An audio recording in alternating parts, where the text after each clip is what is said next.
Hi welcome back to my channel. ఈ రోజు కథ మిస్ అమ్మ 8వ భాగాన్ని వినేద్దాం. జెన్నీ మాటలు వింటూనే ఆలోచనలో పడింది అభి. టైం లేదు అభి, ఇక్కడికి చాలా దూరం ఆ ఈవెంట్ జరుగుతున్న ప్లేస్ అంది జెన్నీ. మీరిప్పుడు చెప్తే ఎలా వస్తాను నేను? కనీసం 1 డే ముందైనా చెప్పాలి కదా అని అడిగింది అభి అసహనంగా. నిన్ను తీసుకెళ్లాలని మేము ముందే ప్లాన్ చేసుకోలేదు అభి. వేరే ఎవరినైనా తీసుకెళ్దామనుకున్నాను, కానీ అతను నిన్నే తీసుకొని రమ్మని పట్టుబట్టాడు అంది జెన్నీ. ఆ మాట వినగానే ఏం చేయాలో అర్థం కాలేదు అభికి. ఫోన్ తీసి అర్జున్కి కాల్ చేసింది. తనని ఇంకా అన్బ్లాక్ చేయకపోవడంతో కాల్ వెళ్ళలేదు. తల కొట్టుకుని లిఖితకి చేసింది. అభి దురదృష్టం కొద్దీ ఆ రోజు లిఖిత ఫోన్ కూడా హాస్టల్లోనే మర్చిపోయింది. ఎన్నిసార్లు చేసినా లిఖిత కూడా ఎతకపోవడంతో వెళ్దామా వద్దా అని ఆలోచిస్తూ జెన్నీ వైపే చూసింది అభి. అసలు జెన్నీ ఈ లోకంలో ఉంటేగా తనకి రాబోయే డబ్బులు, ఫేమ్ గురించే కలలకంటూ దీర్ఘాలోచనలో ఉంది. విక్రమ్ గారు రారు కదా అని అడిగింది అభి ఒకంత భయంగానే.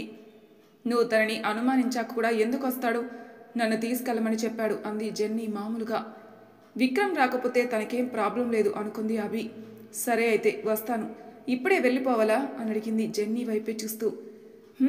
ఇప్పుడు స్టార్ట్ అయితే ఈవెంట్ జరిగే ప్లేస్కి వెళ్ళడానికి ఈవినింగ్ అవుతుంది. పద బయలుదేరదాం అంది జెన్నీ. వాళ్ళు వెళ్ళబోయే ప్లేస్ డీటెయిల్స్ అడిగి ముందు జాగ్రత్తగా లిఖితకి మెసేజ్ చేసి మరీ బయలుదేరింది అభి. మధ్యదారిలో కారు ఆపింది జెన్నీ. ఎందుకు ఆపిందో అర్థం కాక చుట్టూ చూసింది అభి. అదొక షాపింగ్ మాల్ అని అర్థమవుతుంటే అక్కడికి ఎందుకు తీసుకుని వచ్చిందో అర్థం కాక ఎందుకు ఇక్కడికి అని అడిగింది అభి.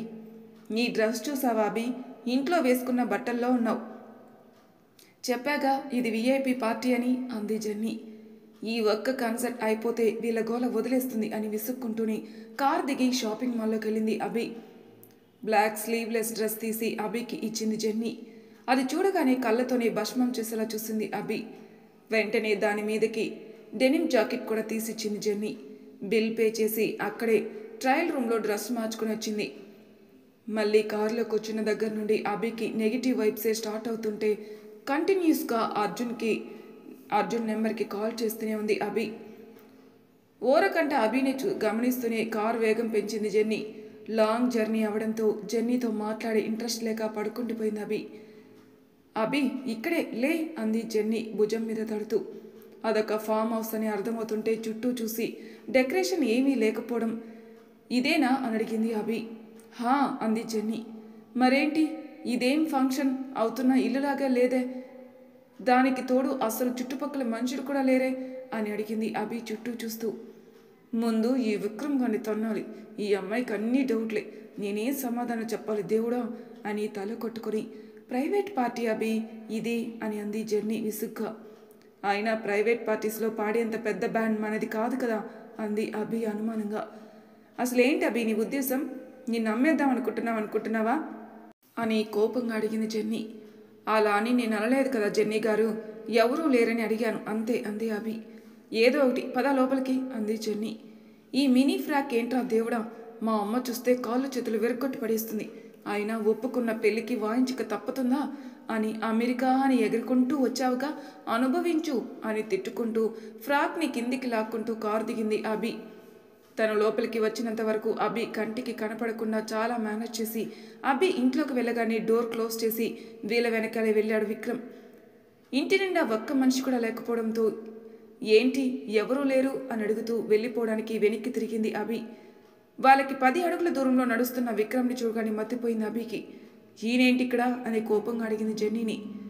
ఎప్పుడు తను చూసిన మెరుపు కళ్ళతో సిగ్గుపడిపోతూ చూసే అభికి ఇప్పుడు తనంటే ద్వేషం చూపిస్తున్న అభికి తేడా కనిపిస్తుంటే అది తన ప్రవర్తన వల్లే అన్న నిజం మర్చిపోయి అర్జున్ మీద ప్రేమ అనే ఆలోచనలో విచక్షణ కోల్పోయాడు విక్రమ్. అంత నచ్చాడా వాడు నీకు అని కోపంగా అడుగుతూ అభి జబ్బ పట్టి దగ్గరికి లాక్కుని ఎందుకు అంతలా వాడంటే పరితపించిపోతున్నావు అని కోపంగా అడిగాడు. అసలు అతను ఎవరి గురించి మాట్లాడుతున్నాడో అర్థం కాక ఒక పక్క అసహనంగా ఉంటే గట్టిగా పట్టుకున్న చేయి నొప్పి ఇంకొక పక్క బాధపడుతుంటే అతని చేతిని విసిరి కొట్టి ఎవరి గురించి మాట్లాడుతున్నారు మీరు అని కోపంగా అడిగింది అభి.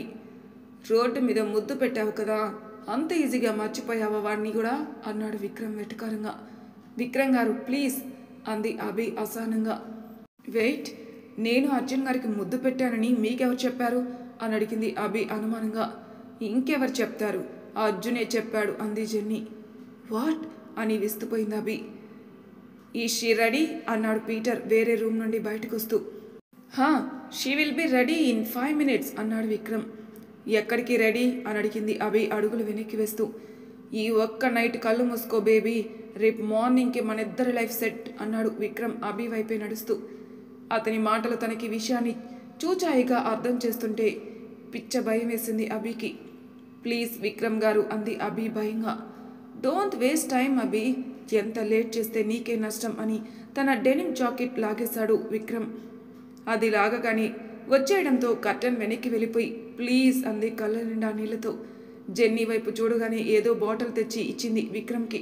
చుట్టూ క్లోజ్ చేసిన డోర్స్ మధ్యలో ఎటు వెళ్లాలో అర్థం అవ్వలేదు అభికి.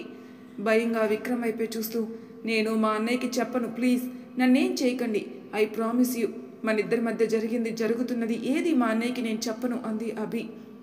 తనని మోసం చేశాడని వాళ్ళ అన్నయ్యకి చెప్తుంది అని విక్రమ్ ఇలా చేస్తున్నాడని అనుకుంటుంది పాపం. ఇంతవరకు వచ్చాక నిజం దాచి ప్రయోజనం లేదు అనుకున్నాడేమో కానీ అభి వైపు ఒక జాలి చూపు చూసి నిన్ను నేను అమెరికా పిలిచినప్పుడే ఇలాంటి ఒక రోజు ఎక్స్పెక్ట్ చేశాను అభి.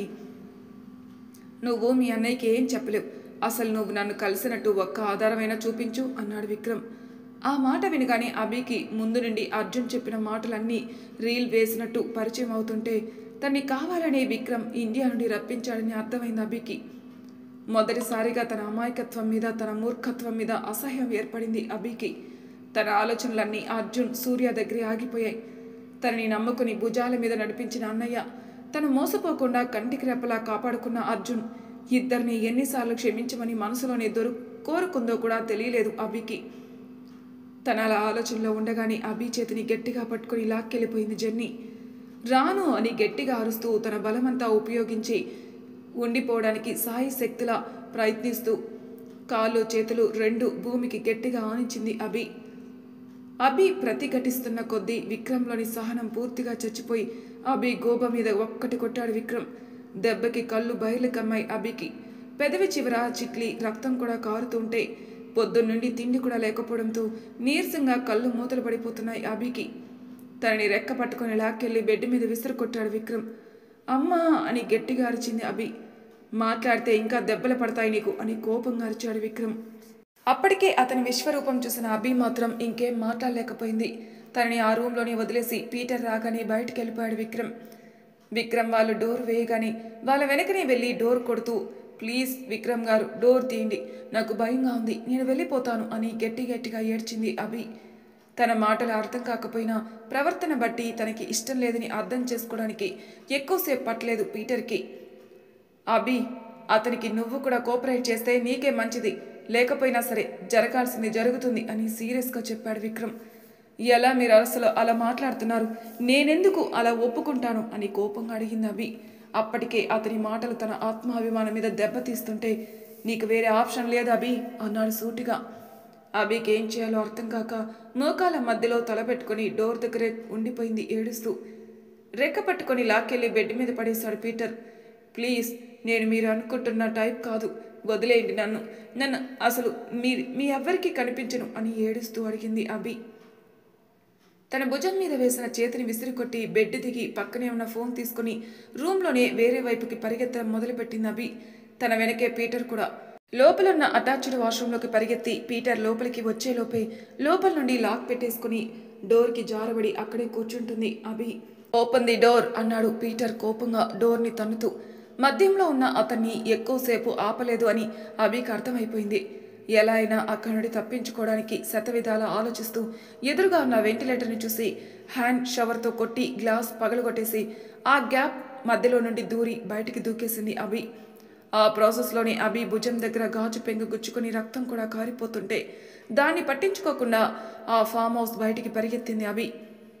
ఇంటికి మెయిన్ గేట్కి ఉన్న డిస్టెన్స్ ఎక్కువ ఉండడం, అక్కడ సెక్యూరిటీ కనిపించడంతో వేరే ఆప్షన్ లేక గోడ దూకేసింది అభి. అభి అక్కడి నుండి వెళ్ళిపోయిందని తెలియక గట్టిగా రూమ్ డోర్ భుజాలు సపోర్ట్తో తోసేస్తాడు పీటర్. పగిలిన గాజు ముక్కలు, వాటి మీద గోడ మీద రక్తం చూడగానే అభి తప్పించుకుందని అర్థమైంది పీటర్కి.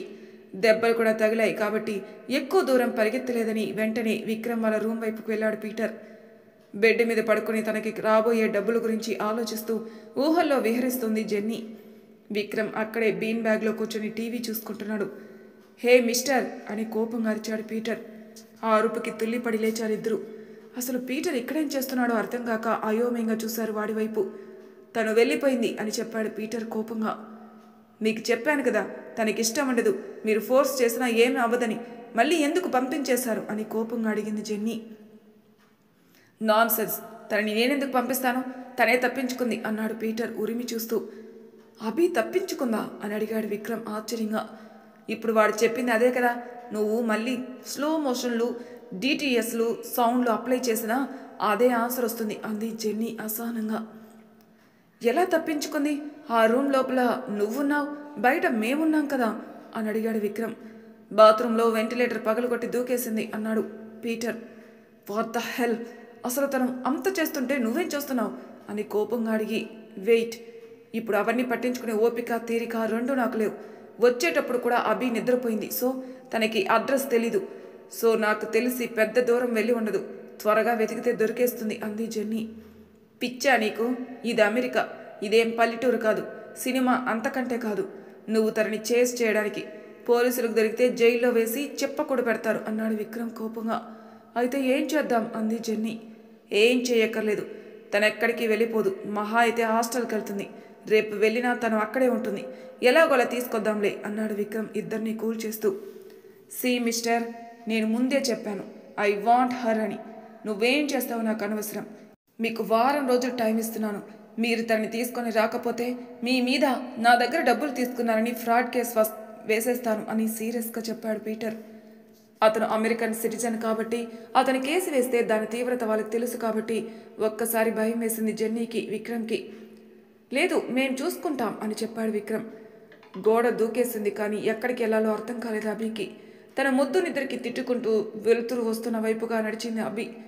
తనకి లాస్ట్ వర్కింగ్ డేస్ అవడంతో లేట్ అయిపోయింది లిఖితకి. తను వచ్చి ఫ్రెష్ అయి ఫోన్ తీసేసరికి అభి నుండి తను వెళ్లే ప్లేస్ లొకేషన్ జెన్నీ వచ్చిందని, తను ఇలా కన్సర్ట్కి వెళ్తుందని అభి నుండి మెసేజ్లు చూసింది లిఖిత. రాత్రి 9 అవుతున్నా సరే అభి రాకపోవడంతో లైట్గా భయం స్టార్ట్ అయింది లిఖితకి. వెంటనే అభికి ఫోన్ కలిపింది లిఖిత.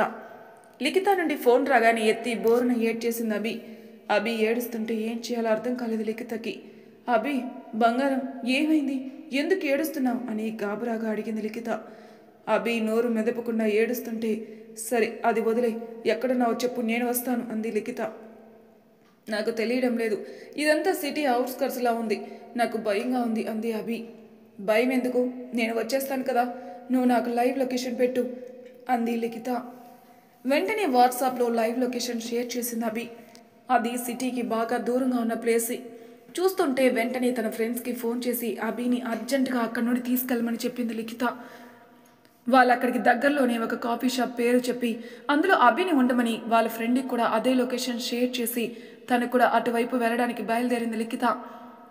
దూకడం వల్ల కాళ్ళు గీరుకుపోయి నొప్పిగా ఉంటే నెమ్మదిగా కుంటుతూ గూగుల్ మ్యాప్స్ చూసుకుని అటువైపుగా బయలుదేరింది అభి. తను ఆ కాఫీ షాప్లో కూర్చున్నప్పుడే అక్కడున్న అందరూ తను విచిత్రంగా చూడడం గమనిస్తున్నా ఏం చేయాలో అర్థం కాక మూలకి వెళ్ళిపోయి అక్కడే కూర్చుండిపోయింది అభి. అక్కడికి దగ్గరలోనే ఉండడంతో 5 నిమిషాల్లో వచ్చేశాడు లిఖిత ఫ్రెండ్ నిఖిల్. అభి ఫోటో లిఖిత ముందే సెండ్ చేయడంతో తనని ఎక్కువ వెతకాల్సిన అవసరం లేదు. అభి దగ్గరికి వెళ్ళేసరికి చేతులు కాళ్ళు గిరుకుపోవడం, రక్తం కారడం చూసి, హే ఏమైంది నీకు అని ఆశ్చర్యంగా అడిగాడు నిఖిల్. అతనెవరో అర్థం కాక ఇంకాస్త భయపడి వణికిపోయింది అభి. అయ్యో అంత భయపడకు, నన్ను లిఖిత పంపించింది, నేను తన అని ఒక్క నిమిషం గ్యాప్ ఇచ్చి ఫ్రెండ్ అన్నాడు నిఖిల్. అయినా అభి కళ్ళలో భయం కనిపిస్తుండడంతో లిఖితకి ఫోన్ చేసి అభికిచ్చాడు నిఖిల్. లిఖిత చెప్పాక స్థిమితపడి అతనితో పాటు వెళ్ళడానికి లేచింది అభి. స్లీవ్లెస్ డ్రెస్ కాబట్టి అభి ఇబ్బందిగా నడవడం గమనించి తన జాకెట్ తీసి అభి భుజం చుట్టూ వేసి, it's okay sister, don't worry అన్నాడు నిఖిల్. వాళ్ళ ఇంటికి వెళ్ళగానే అభికి ఒక రూమ్ ఇచ్చి ఫ్రెష్ అవ్వమని చెప్పి కాఫీ తెచ్చి ఇచ్చాడు నిఖిల్. అది తీసుకుని మొహమాటంగా కూర్చుంది అభి. చూడభి, ఇది మీ లిఖిత ఇల్లు అని అనుకో, అసలు మొహమాట పడకు, నేను మీ అన్నయ్య లాంటి వాడినే కదా, భయపడకు సరేనా అన్నాడు నిఖిల్. సరే అన్నట్టు తలూపింది అభి. నాకు పెద్దగా వంట రాదు, మ్యాగీ చేసి ఇవ్వనా అని అడిగాడు నిఖిల్. వద్దు అన్నట్టు తలూపింది. అభి అని అరుస్తూ లోపలికొచ్చింది లిఖిత. ఏమైంది బంగారం నీకు అని అడుగుతూ చెంప మీద ఆ దెబ్బేంటి, అయ్యో చేతులు కాళ్ళు ఏంటి అలా చెక్కుకుపోయాయి అని అడుగుతూ వచ్చి ఇంతసేపు అయినా తనకి బ్యాండేజ్ వేయవా అని కోపంగా అరిచింది నిఖిల్ మీద. మరి తర్వాయి భాగంలో ఏం జరుగుతుందో నెక్స్ట్ ఎపిసోడ్లో తెలుసుకుందాం. అంతవరకు నా ఛానల్ సబ్స్క్రైబ్ చేయని వాళ్ళు ప్లీజ్ సబ్స్క్రైబ్ చేసుకోండి, లైక్ చేసి షేర్ చేయండి, మీ అభిప్రాయాలు నాకు కామెంట్ రూపంలో తెలియజేయండి. Thank you for listening.